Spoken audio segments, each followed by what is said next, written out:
আসসালামু আলাইকুম রহমতুল্লাহ। Quality IT solution থেকে সবাইকে স্বাগত। আজকে আমাদের কাছে একটা ল্যাপটপ আসছে, এইচপি 840 জি ফাইভ। এই মডেলটা বাংলাদেশে অনেক কমন, অনেক পরিচিত, সবার কাছে মোটামুটি অ্যাভেলেবেল আছে। এটা আসছে বাংলাদেশ নেভির একজন কর্মকর্তা আমাদের কাছে দিছে। এটা কালকে আমাদের কাছে যখন প্রোডাক্টটা দিছে, প্রোডাক্টটা আমরা যখন রাতের বেলা দিছিল, রাতের বেলা আমি যখন পাওয়ার অন করছি দেখছি এটা বলে পাওয়ার অন হচ্ছিল। বাট আজকে সকালে যখন আমি এটা পাওয়ার অন করলাম, এটা দেখছি প্রপারলি পাওয়ার অন হচ্ছে না, পাওয়ার অন হচ্ছে, কখনো পাওয়ার অন হচ্ছে না, এই ধরনের প্রবলেম। আর আরেকটা প্রবলেম হচ্ছে কিবোর্ড আছে, কিবোর্ডের প্রবলেম করতেছে। কিবোর্ডের প্রবলেমের কারণেও হচ্ছে যে এই ধরনের সমস্যাটা হইতে পারে। কয়েকটা কারণে এই ধরনের প্রবলেমগুলো হয়। আপনারা যারা যারা কম্পিউটারের কাজ করেন বা কাজ করতে চাচ্ছেন, আপনারা যারা আগ্রহী তারা সবাইকে বলি, কিছু কিছু কারণে একটা প্রবলেম হয়। এক নম্বর প্রবলেম হচ্ছে আপনার যদি সিমস ব্যাটারিতে প্রবলেম হয়, তবু এই প্রবলেম হয়। র্যামের প্রবলেম হলেও হয়, কিবোর্ডের প্রবলেম থাকলেও এই ধরনের সমস্যাগুলো দেখা দেয়। তো আপনারা যারা যারা যাদের কম্পিউটারে এই ধরনের সমস্যা পড়তেছে, দীর্ঘদিন ফেলে রাখছেন, ফেলে রাখার পরে হঠাৎ করে পাওয়ার আসতেছে না, আপনারা সিমস কিবোর্ড এগুলো ডিসকানেক্ট করে ট্রাই করে দেখতে পারেন। এরপরে যদি না হয় তাহলে পরবর্তী পদক্ষেপ গ্রহণ করতে পারেন। এখন এটা ল্যাপটপটা এখন যে কন্ডিশনটা আছে, কন্ডিশনটা আসলে খুবই ক্রিটিক্যাল কন্ডিশন। এটা পাওয়ার লাইট জ্বলতেছে, কিন্তু হচ্ছে এটা ডিসপ্লে নাই। তো আমরা চেষ্টা করবো যে এটা কীভাবে, এটা পাশে দিলে আবার জ্বলে ওঠে, এটা একটা সমস্যা। তো আমরা প্রথমে ল্যাপটপটা একটু খুলি, ল্যাপটপটার কন্ডিশনটাকে আগে জানি। এই মডেল ল্যাপটপটা খোলাটা একদম ইজি। পুরাতন মডেল যে ল্যাপটপগুলো ছিল সেগুলো খোলাগুলো অনেক জটিল করছিল, মানে প্রথমে স্ক্রু খুলো, লক খুলো, এটা সেটা কত। আধুনিক যুগের ল্যাপটপগুলো হচ্ছে যে খুবই সিম্পল, বডি আউটলুকসগুলোও হচ্ছে যে সিম্পল, প্রোডাক্টটাও স্লিম, খোলা ফিটিং করাটাও মোটামুটি সহজ, এখনও জটিল করা নেই। এই হলো অবস্থা।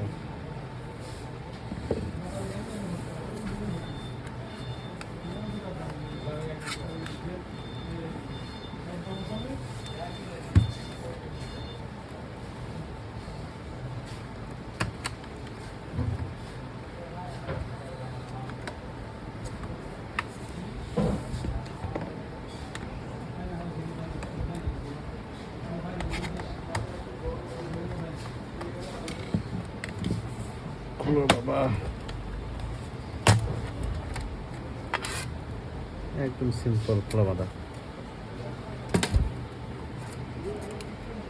ঠিক আছে, খুলে গেছে। দেখেন পাওয়ার ইয়াটা চলতেছে কিন্তু হচ্ছে এটা পাওয়ার আসতেছে না। এই দেখেন কি পরিমাণ ডাস্ট হয়েছে। ডাস্টের কারণে প্রবলেমগুলো করতেছিল হয়তো বা। দেখা যাক, আমরা ছাড়া, ব্যাটারি ছাড়া ডিরেক্টলি আমাদের যেটা ডিসি মেশিন আছে, ডিসি মেশিনটা কানেকশন করব। কানেকশন করে দেখি যে পাওয়ারের কী অবস্থা। দিলাম এই ডিসি মেশিন, করলাম কানেকশন, বিসমিল্লাহ, খুলতে সিম খাওয়া দিয়ে দিলাম।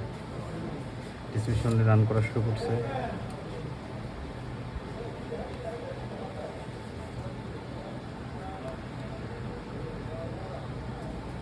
ডিসপ্লে নো ডিসপ্লে কেসে আছে।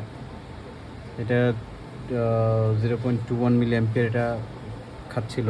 0.21 মিলি অ্যাম্পিয়ার হলে এই ল্যাপটপের জন্য এত ভালো একটা কোয়ান্টিটি না। আমরা প্রতিদিন তো বেশ কিছু ল্যাপটপ প্রিপেয়ার করে অন অ্যাভারেজ প্রায় প্রতিদিনই করি। তবে কিছু কিছু এক্সেপশনাল কেস আছে যেগুলো আসলে না বললেই নয় আর কি।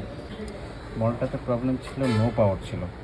আমাকে যখন কাস্টমারের প্রোডাক্টটা দিছিল তখন বললো যে মাঝে মাঝে চালু হয়, মাঝে মাঝে চালু হয় না, মাঝে মাঝে হয় না, আবার বলে স্টিকার করে, মানে রেজিস্টার্ড নেই, মানে এই ধরনের প্রবলেম আর কি।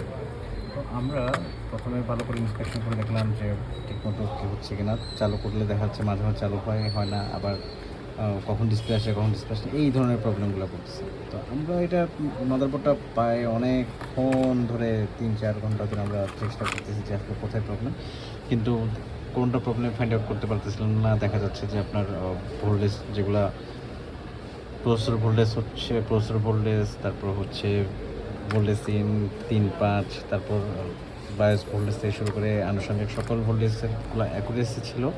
র্যামের ভোল্টেজটা অ্যাকুরেসি ছিল, আনফর্চুনেটলি ডিসপ্লেটা দিচ্ছিলাম। তো আমার সন্দেহ কেন জানি ঠেকলো হচ্ছে র্যামের ভোল্টেজের দিকে। র্যামের যেটা কয়েল আছে, কয়েলটা আমরা একটু আগে কাজ করছি, কয়েলটা এই কয়েলের ভোল্টেজ দেখছি একটু কম, খুব লিমিটেড একটা ভোল্টেজ আছে এখানে। একটা পালার ছিল ইন্টারাপ্ট করা হয়েছে। তো যাই হোক, এটার প্রবলেমটা হচ্ছিলো যে এখানে র্যামের যে ভোল্টেজটা ছিল, ভোল্টেজটা দেখছি মোটামুটি খুব স্লাইট একটা ডিস্টেন্স পাচ্ছিলাম। কখনো দেখা যাচ্ছে যে 1-2 মিলি অ্যাম্পিয়ার উঠানামা করতেছে। তো আমরা ঘাটতে সবগুলো কম্পোনেন্ট কোনো শর্ট সার্কিট চেক করে দিয়েছি। চেক করতে কোথাও পাইলাম না।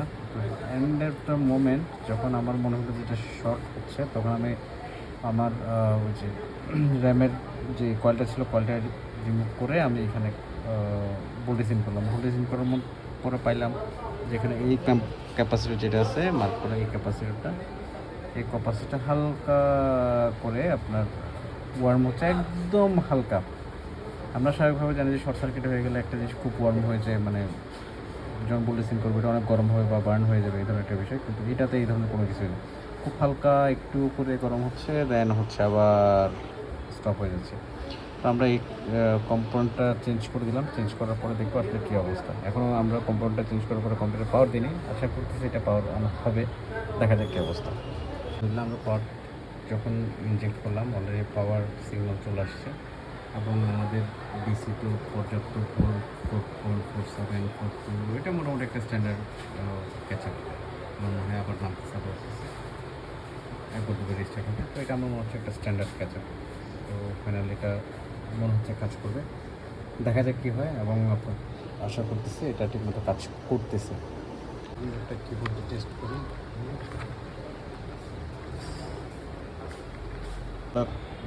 কম্পোনেন্ট এখন মোটামুটি ইনস্টল করলাম, কাস্টমার এসএসডি, র্যাম সবগুলো অ্যাসেম্বল করলাম। ডিসপ্লে কানেক্টর থেকে শুরু করে ওয়াইফাই ডিভাইস থেকে শুরু করে সবগুলো এখন কানেক্ট করলাম। এখন হচ্ছে মানে মোমেন্ট অফ ট্রুথ আর কি, ট্রুথ অর ফলস মানে জানার বিষয়, তখন এটা চালু হবে কি হবে না।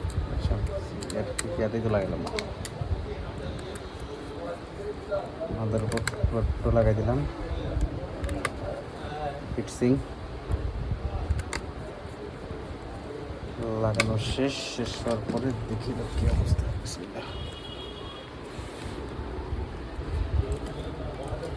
ডিসি 18.7 ভোল্টস দিলাম। বিসমিল্লাহ।